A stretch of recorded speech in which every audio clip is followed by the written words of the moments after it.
Assalamualaikum warahmatullahi wabarakatuh.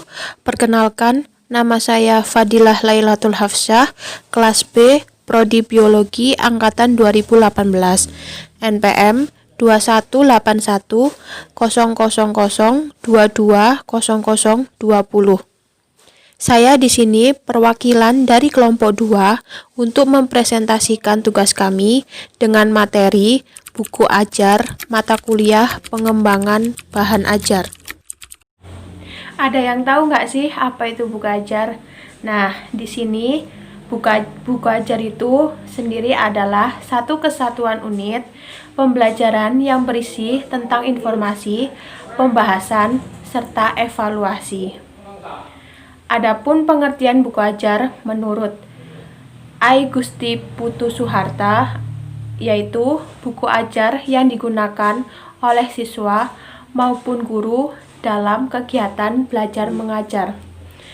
Dan menurut Yuliana serta Sifak Indana, buku ajar adalah salah satu sumber belajar, yakni segala sesuatu yang memudahkan peserta didik memperoleh sejumlah informasi, pengetahuan, pengalaman, dan keterampilan dalam proses belajar mengajar. Nama saya Margaretha Kakandaha, NPM 21810000220073. Di sini saya akan mempresentasikan tentang buku ajar yang baik memiliki beberapa ciri dan karakter, yaitu yang pertama, berisikan substansi yang memakai dan disajikan secara sistematis untuk mencapai tujuan pembelajaran. Yang kedua, substansi buku ajar potensi yang ingin dicapai di dalam proses pembelajaran.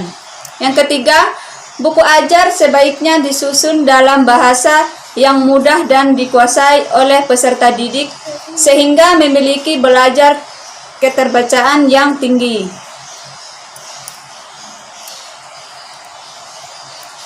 Yang keempat, bentuk, format, dan fisik bahan ajar tersebut harus dapat mengikat peserta didik agar mereka berminat membaca, mempelajari, dan memiliki bahan ajar tersebut. Yang kelima, perkembangan kognitif membaca perlu diperhatikan agar buku ajar dapat dibaca dengan baik oleh pembaca yang memiliki kemampuan kognitif rata-rata. Sekian dan terima kasih. Selanjutnya, adapun langkah-langkah dalam menulis buku ajar, yaitu yang pertama, merumuskan sasaran belajar yang akan dikehendaki. Yang kedua, menyiapkan soal-soal yang dapat menguji tercapainya sasaran belajar. Yang ketiga, menyusun bahan ajar secara beruntun dan bersistem.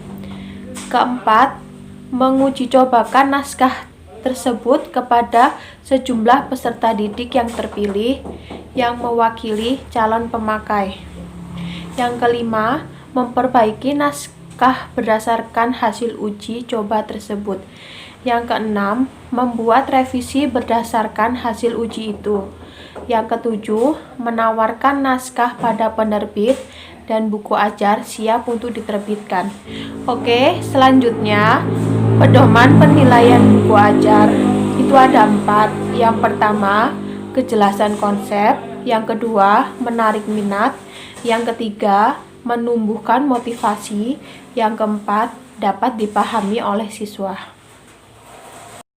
Baik, di sini saya akan menjelaskan sedikit tentang tujuan buku ajar. Tujuan buku ajar yang pertama itu menyelesaikan bahan yang sesuai dengan tuntutan kurikulum dengan mempertimbangkan kebutuhan peserta didik, yaitu bahan ajar yang sesuai dengan karakteristik dan setting atau lingkungan sosial peserta didik. Yang kedua, membantu peserta didik dalam memperoleh alternatif bahan ajar di samping buku-buku teks yang terkadang sulit diperoleh. Dan yang ketiga, mempermudahkan guru dalam melaksanakan pembelajaran. Manfaat dari buku ajar. Yang pertama, menyediakan fasilitas sebagai kegiatan belajar mandiri, baik tentang substansinya maupun tentang penyajiannya. Yang kedua, untuk menjadikan siswa memiliki berbagai kompetensi. Yang ketiga, mengajar memiliki kebebasan dalam memilih, mengembangkan dan menyajikan materi. Yang keempat, membantu mereka dalam menentukan materi apa yang disampaikan. Dan yang kelima, memberikan sejumlah alternatif materi yang dapat digabungkan dengan materi dari sejumlah sumber lainnya. Nama saya Maria Gala, NPM 218100220033. Di sini saya akan mempresentasikan materi sistematika buku ajar. Pada umumnya sistematika buku ajar terdiri dari unsur-unsur. Yang pertama, halaman judul adalah halaman yang membuat judul buku, pengarang atau nomor. Penerbitan edisi atau nomor jilid, nama dan tempat penerbitan dan tahun penerbitan. Yang kedua, daftar isi adalah petunjuk adalah bagi pembaca tentang topik tertentu dan nomor halaman di mana topik tersebut berada. Yang ketiga, daftar gambaran dan daftar tabel adalah memuat informasi tentang keberadaan gambar dan tabel yang disajikan dalam buku ajar. Pengantar adalah penjelasan yang ditulis orang lain atas permintaan penulis atau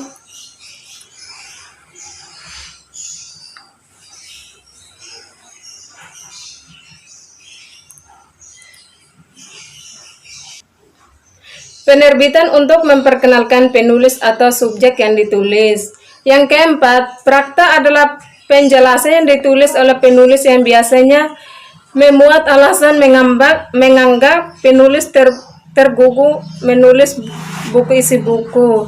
Cara pembahasannya kelebihan dari buku lain dan susulnya siap calon pembaca pengetahuan yang harus dimiliki oleh pembaca sebagai prasyarat agar dapat memahami isi buku, cara terselesaikannya.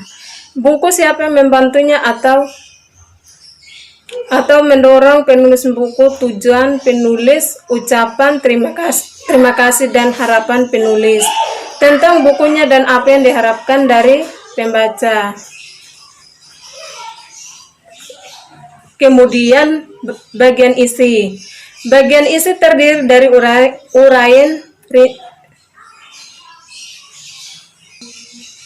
uraian rinci setiap bab disertai dengan contoh atau latihan dan soal-soal yang harus diselesaikan peserta didik atau siswa mahasiswa. Pada akhir setiap bab diberikan rangkuman atau ringkasan untuk mempermudah pembaca mengingat hal penting. Yang pertama, tiap bab mengundang, yang kedua subbab, yang ketiga ringkasan, yang keempat soal latihan, yang kelima daftar pustaka.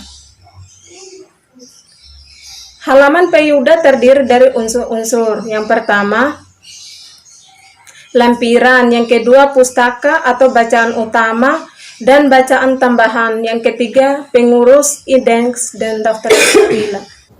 Selanjutnya proses penyusunan buku ajar. Proses penyusunan buku ajar sekolah atau mata kuliah tentu akan melalui beberapa tahap. Yang pertama, telaah kurikulum. Secara umum yang ditelaah dari kurikulum adalah landasan filosofis yang dijadikan dasar dalam pengembangan kurikulum. Landasan ini tercermin melalui pendekatan pembelajaran, tujuan pendidikan, isi, prosedur dan pengalaman belajar untuk mencapai tujuan serta sarana penilaian. 2. Penyusunan silabus. Komponen yang harus dikembangkan dalam silabus adalah standar kompetensi, kompetensi dasar, materi pokok, pengalaman belajar, alokasi waktu, dan sumber bahan. 3. Pengorganisasian buku. Organisasi buku ajar tetap mengikuti struktur tata tulis pada umumnya, yaitu diawali dengan pendahuluan, isi, dan penutup. 4. Pemilihan materi. Pemilihan materi yang akan dibahas dalam setiap bab buku ajar perlu disesuaikan dengan ukuran-ukuran standar berikut. Yang pertama, materi standar dengan tulisan. 2. Materi ditinjau dari segi tujuan pendidikan. 3. Materi ditinjau dari segi keilmuan. 4. Materi dilihat dari referensi dengan perkembangan ilmu dan teknologi. 5. Penggunaan bahasa dan keterbacaan. Yang dimaksud dengan penggunaan bahasa yaitu penggunaan bahasa yang baik, jelas, dan benar dapat mendorong kemampuan siswa dalam berbahasa baik secara lisan maupun tulisan.